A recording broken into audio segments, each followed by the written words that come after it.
Au nom du Père, du Fils et du Saint-Esprit, Amen. La paix de Jésus soit dans votre maison, sa paix et sa joie. Alléluia, j'espère que vous allez bien. Nous sommes partis hier en carême. Regardez la vidéo d'hier, je ne vais pas revenir sans cesse sur comment le carême se déroule. L'explication du carême est présente sur la vidéo d'hier, elle est titrée « Entrée en carême ». Donc aujourd'hui nous continuons la lecture de l'Évangile, bien sûr en travaillant pour que ce carême soit ce fameux tremplin dont je vous parle. Et je crois que c'est surtout Jésus qui nous parle de ce tremplin, puisque la phrase d'entrée en carême, je le rappelle, c'est « Convertissez-vous et croyez en la bonne nouvelle ». C'est ce qu'a dit le prêtre quand il nous a posé la croix de cendre sur le front hier à la Sainte Messe. Saint Évangile selon Saint Luc, chapitre 9, versets 22 à 25. Merci Jésus, alléluia. Car, leur disait-il, le Fils de l'homme doit souffrir beaucoup, être rejeté par les anciens, les chefs des prêtres et les maîtres de la loi. Il sera mis à mort, et le troisième jour, il ressuscitera. D'ailleurs, Jésus disait à tous, si quelqu'un veut marcher derrière moi, qu'il renonce à lui-même, qu'il prenne chaque jour sa croix et qu'il me suive. Oui, celui qui veut se sauver lui-même se perdra, mais celui qui se sacrifie pour moi se sauvera. Où est le bénéfice si l'on a gagné le monde entier et qu'on s'est détruit ou diminué soi-même? Merci Jésus pour ta parole.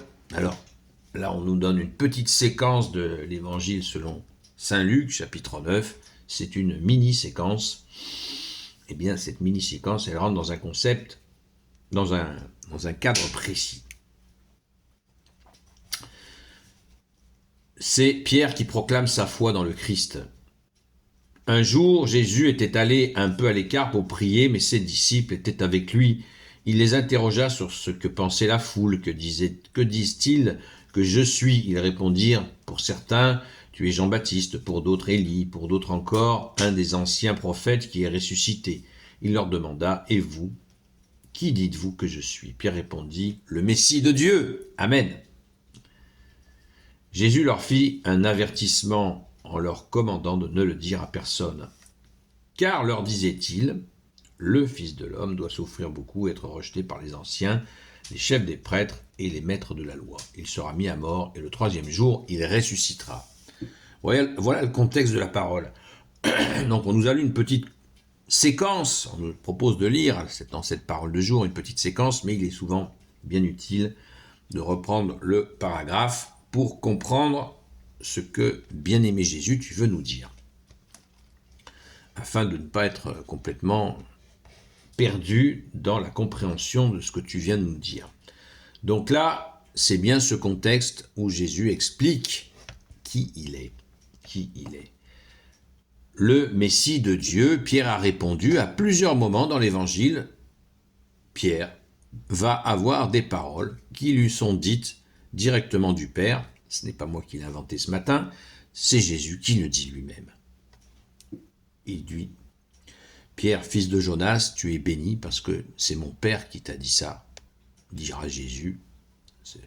Il en dira un peu plus, mais cette phrase-là est absolument centrale.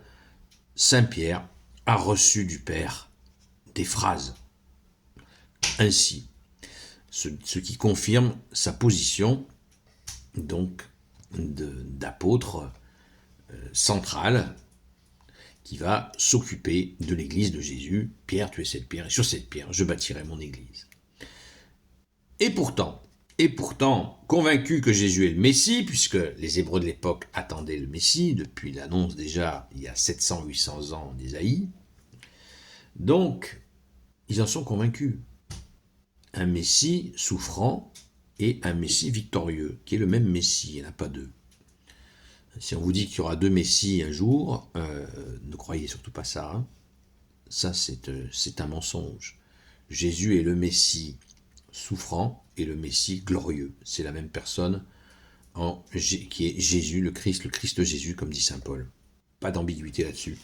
Mais ce qu'on retient, enfin moi ce que je retiens, c'est que Jésus dit qu'il va être mis à mort, on le sait. Merci Jésus de t'être offert pour nous. Mais Jésus dit, il sera mis à mort, et le troisième jour, il ressuscitera.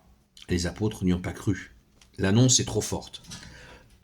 On dit, dans l'Église catholique, la Sainte Église catholique apostolique, dans la tradition de l'Église, on dit, la seule qui a cru en la résurrection de Jésus, c'est la Vierge Marie. Et oui, c'est d'ailleurs l'objet de chaque messe du samedi matin, pas l'après-midi. La messe du samedi matin est un acte de reconnaissance de la Vierge Marie qui a cru en la résurrection de Jésus. Il y en a une qui a peut-être cru, on ne sait pas, on n'est pas ni dans son cœur ni dans ses reins pour le savoir, mais Sainte Marie-Madeleine, dans sa présence au tombeau, eh bien elle était là, le matin de Pâques, le matin de la résurrection, elle a vu Jésus ressusciter la première. Avait-elle une intuition? On ne le saura jamais. Mais en tout cas, elle était là. Merci Sainte Marie-Madeleine. Donc, on continue. Jésus disait à tous, si quelqu'un veut marcher derrière moi, qu'il renonce à lui-même, qu'il prenne chaque jour sa croix et qu'il me suive. Oui, celui qui veut se sauver lui-même se perdra, mais celui qui se sacrifie pour moi se sauvera. Où est le bénéfice si l'on a gagné le monde entier et qu'on s'est détruit ou diminué soi-même? Là, Jésus parle aux apôtres. C'est pour ça que je vous ai fait la lecture du paragraphe entier, pour bien comprendre que Jésus est en train de galvaniser à nouveau ses apôtres. Galvaniser, ça veut bien dire affermir dans la foi. Et il leur dit, sans le dire, tout en le disant, voilà, si vous avez été choisis, les gars, vous avez été choisis pour le meilleur du meilleur des meilleurs, d'être les saints apôtres de Dieu, que tu es Jésus, avec le Père et l'Esprit Saint, et que c'est une grâce infinie, et que tant bien même vous iriez courir le monde, dans une autre voie, vous vous perdriez, parce que là vous avez tout reçu. Et vous allez, bien sûr, ils vont recevoir à la Pentecôte la totale, qui est la force préparée par le Père. Ce sont les mots de Jésus que je dis là. C'est ce qui s'est passé à la Pentecôte. Ils ont reçu la force préparée par le Père. Merci Jésus, merci à ton Père très bon, merci à l'Esprit Saint. Et les saints apôtres auront fait rien de moins que ce qu'a fait Jésus lui-même. Amen. Alléluia. Gloire soit au Père et au Fils et au Saint-Esprit, maintenant et toujours et pour l'éternité. Amen. Ô Jésus, toi qui peux tout et qui porte tout, toi le Sauveur, toi l'Emmanuel, je te confie toutes celles et ceux qui regarderont cette vidéo ainsi que leurs proches selon ta seule volonté, ô Jésus. Sainte Marie, Reine des cieux, toi l'Immaculée Conception, toi qui écrases le serpent, toi qui as la lune sous tes pas, toi notre Mère, Notre-Dame, Saint Joseph, toi le juste et le saint, toi le sage, toi la terreur des démons, toi le saint gardien de la Sainte Église catholique apostolique, Sainte Marie-Madeleine, notre chère Sainte Patronne, et vous tous les saints et saintes, amis de Jésus, Saint Michel Archange, Saint Gabriel Archange, Saint Raphaël Archange, et vous tous les anges qui te servent au Jésus, je vous confie toutes celles et ceux qui regarderont cette vidéo, ainsi que leurs proches, selon ta seule volonté au Jésus. La paix de Jésus soit dans votre maison. Rendez-vous ce soir sur le compte TikTok Seul Jésus Sauve, de 20h à 22h. J'espère que ce soir nous serons à l'heure. Hier, petit retard en raison de la Sainte Messe des Cendres. Merci Jésus pour cette Sainte Messe. Merci à tes prêtres qui se dévouent pour toi. Merci Jésus. Alléluia. À très vite.